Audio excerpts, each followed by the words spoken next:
ಶಿವಮೊಗ್ಗ ಜಿಲ್ಲೆಯಲ್ಲಿ 3 ಶಾಸಕರಲ್ಲಿ ಯಾರಿಗೆ ಸಚಿವ ಸ್ಥಾನ ಪಟ್ಟ? ಹೌದು, ಈಗಾಗಲೇ ರಾಜ್ಯ ಸರ್ಕಾರದಲ್ಲಿ ಸಚಿವ ಸ್ಥಾನದ ಲಾಬಿ ಮಾಡಿಕೊಳ್ಳುವವರು ಹಲವಾರು ಶಾಸಕರು ಬೆಂಗಳೂರು ಟು ಡೆಲ್ಲಿ, ಡೆಲ್ಲಿ ಟು ಬೆಂಗಳೂರು ಎಂದು ತಿರುಗಾಡುತ್ತಿದ್ದಾರೆ.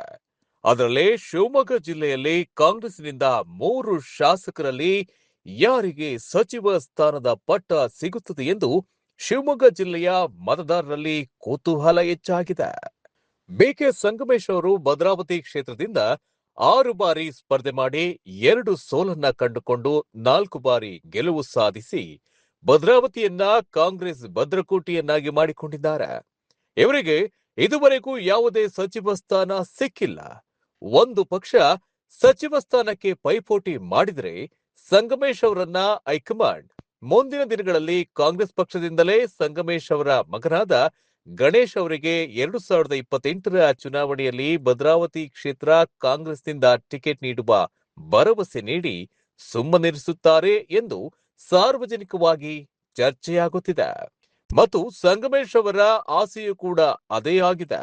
ಮುಂದಿನ ದಿನಗಳಲ್ಲಿ ಭದ್ರಾವತಿ ಕ್ಷೇತ್ರದಿಂದ ಕಾಂಗ್ರೆಸ್ ಪಕ್ಷದಿಂದ ತಮ್ಮ ಮಗನಾದ ಗಣೇಶ್ ಅವರನ್ನ 2028ರ ಚುನಾವಣೆ ಸ್ಪರ್ಧೆಯ ಬಗ್ಗೆ ಅನೇಕ ಸಭೆ ಸಮಾರಂಭಗಳಲ್ಲಿ ಕೂಡ ಸ್ವತಃ ಅವರೇ ಹೇಳಿದ್ದಾರೆ.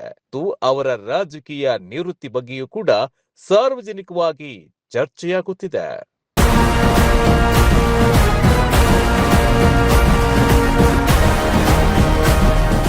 ಇನ್ನು ಉಳಿದಿದ್ದು ಒಂದೇ ಸಮುದಾಯಕ್ಕೆ ಸೇರಿದ 2 ಶಾಸಕರು. ಸೊರಬ ಕ್ಷೇತ್ರದ ಮಧು ಬಂಗಾರಪ್ಪ, ಮತ್ತೊಂದು ಸಾಗರ ಕ್ಷೇತ್ರದ ಗೋಪಾಲಕೃಷ್ಣ ಬೇಳೂರು. ಇವರಿಬ್ಬರಲ್ಲಿ ಯಾರಿಗೆ ಸಚಿವ ಸ್ಥಾನದ ಪಟ್ಟ ಎಂಬುದು ಕುತೂಹಲ ಮೂಡಿಸಿದೆ.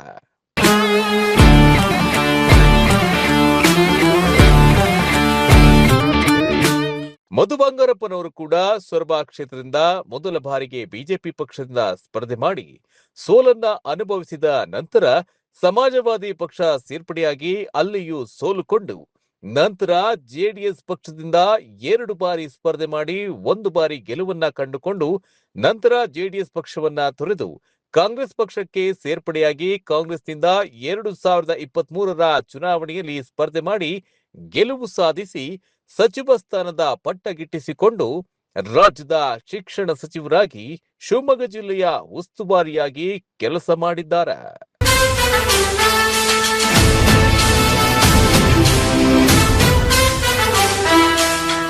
ಮತ್ತೆ ಮಧು ಬಂಗಾರಪ್ಪ ಕಾಂಗ್ರೆಸ್ ಪಕ್ಷದ ಪ್ರಣಾಳಿಕೆಯ ಉಪಾಧ್ಯಕ್ಷರಾಗಿ ರಾಜ್ಯಾದ್ಯಂತ ಪ್ರವಾಸ ಕೈಗೊಂಡು ಕಾಂಗ್ರೆಸ್ ಪಕ್ಷದ ಸಂಘಟನೆ ಕಟ್ಟುವ ಕೆಲಸ ಮಾಡಿಕೊಂಡು ಬಂದಿದ್ದಾರೆ.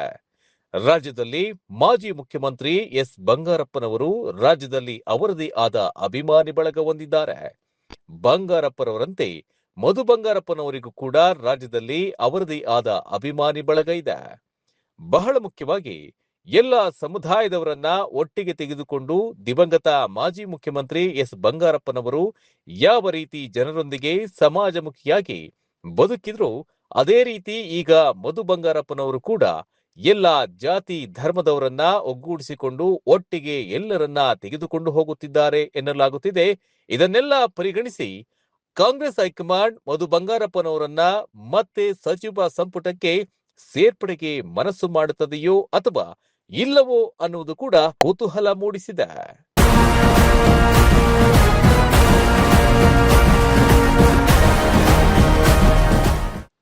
ಹಾಗೆ ಬೇಳೂರು ಗೋಪಾಲಕೃಷ್ಣ ಅವರು ಕೂಡ ಸಾಗರ ವಿಧಾನಸಭಾ ಕ್ಷೇತ್ರದಿಂದ 4 ಬಾರಿ ಸ್ಪರ್ಧೆ ಮಾಡಿ 1 ಬಾರಿ ಸೋಲು ಕಂಡು 3 ಬಾರಿ ಗೆಲುವು ಸಾಧಿಸಿದ್ದಾರೆ ಮತ್ತು ಸಾಗರ ಕ್ಷೇತ್ರದಲ್ಲಿ ತಮ್ಮದೇ ಆದ ಛಾಪನ್ನ ಮೂಡಿಸಿದ್ದಾರೆ.